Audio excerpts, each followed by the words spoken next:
Terry, how many minutes did you speak? 5? How many minutes did you speak? 8? And you said you were going to keep it short. That was the longest one? That was by far. Well, maybe not. We have some other thank yous. There are banners that you can see around here tonight, and a lot of time and effort has been put in by Rick Westra.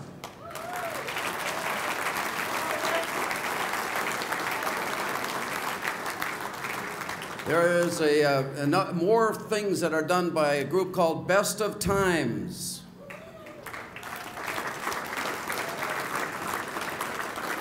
The jerseys that are being auctioned in the back provided by Gemini.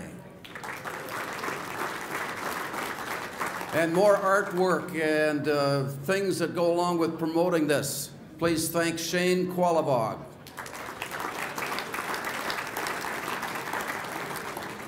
Before we get on to the closing of tonight, I've been asked, we're trying to put together an accurate and precise log of goals and points from Moorhead hockey players. We are missing some games, specifically from 1988, 1990, and 1991. We are looking for final results of those games, some of them throughout, and we're not going to go into every game that we're missing, but if you could contact me or a couple of other people on here that are working in that, please do so. As we conclude tonight's meeting, we would like to bring forward now, and please welcome our current president of Moorhead Youth Hockey, Brian Stavenger.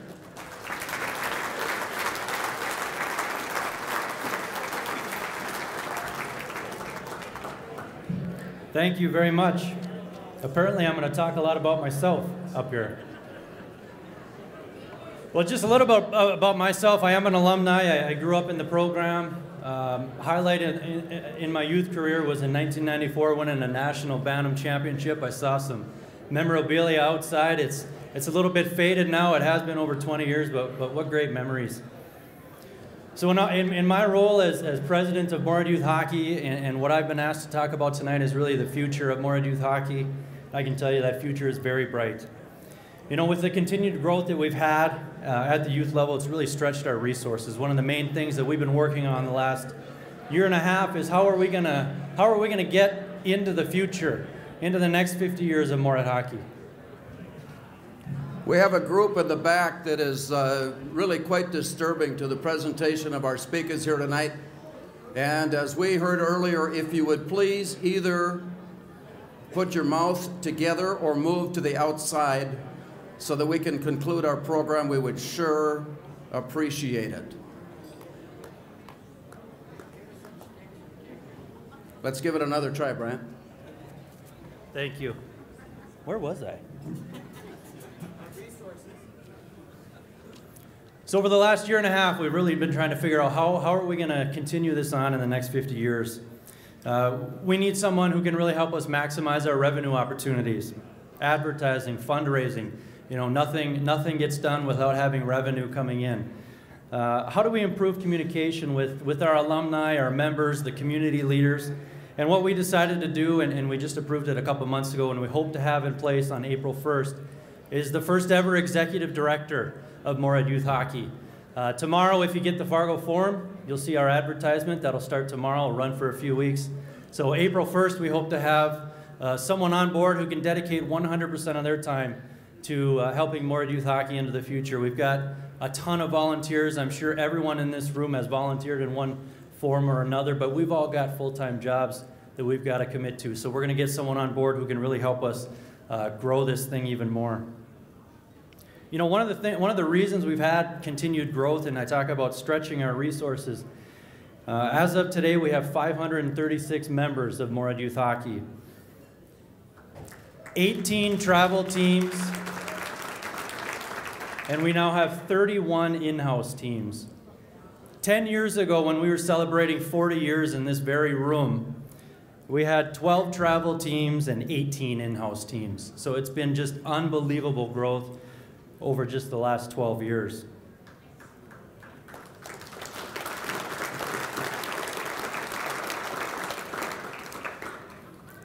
You know, when actually Jeremy Gregory and I were talking a couple days ago, trying to figure out, you know, why do we continue to have this growth? Now, I mean, we have a great program.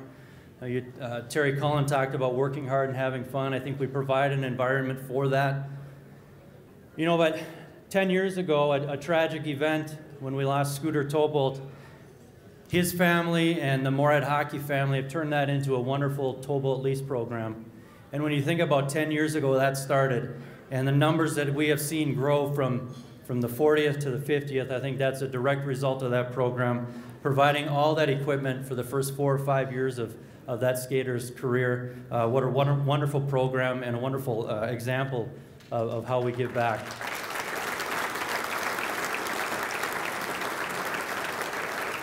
So of course, with all those teams, with all those kids, we've got quite a stretch of our ice time. Every day of the week, there are teams on both sides, both rinks, at 6 a.m. in the morning. And a lot of nights, there is a team that doesn't leave there till 11 o'clock at night. So we're asking our Bantams and our junior gold teams to start practice at 10 o'clock at night. I think that's a little bit crazy. I know hockey people are a little nuts. I think that's a little more nutty than we should be. You know, one of the challenges with that is historically, we've always hosted a tournament for every team. Every travel team has hosted a tournament. Well, how do you continue to host these tournaments when we just can't find enough ice time for everybody? So, you know, one of the things we're talking about at the board level is, can we host tournaments all the time? Can each team host it?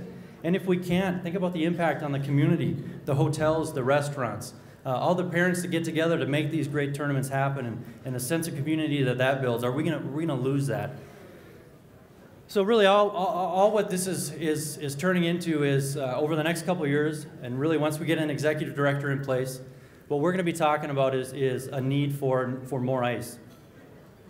Over there on the wall is a drawing of a 3-sheet ice rink in Crookston, and a lot of you have probably been there.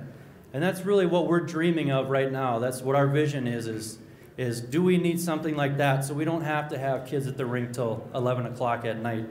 And so that really is the future of Moorhead Youth Hockey, is continued growth and possibly a new rink. And so we're very excited about that. So I will end this with a little bit of an example of pride.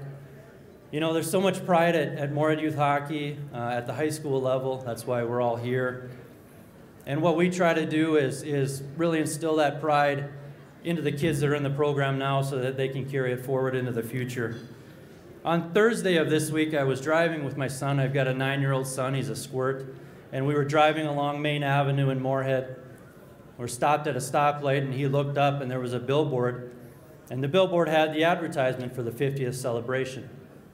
Dad, look at that. That's pretty cool. I said, oh, yeah, that is cool. Are you excited to play on Saturday? Oh, yeah, I'm really excited to play. I'm excited to watch all the other teams and watch the Spuds at 6 o'clock. Well, you want to know what I'm most excited about? I'm most excited to celebrate 100 years. And I think that's that pride that we are now instilling in our kids and will carry us forward into the next 50 years. So thank you.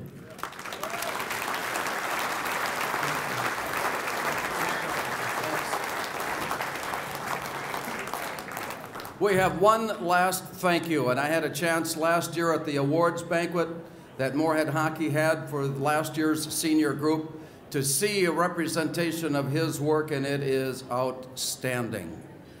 The video that we saw of the highlights and of the season last year rivals anything that ESPN puts together. Please say thank you to Lon Keller.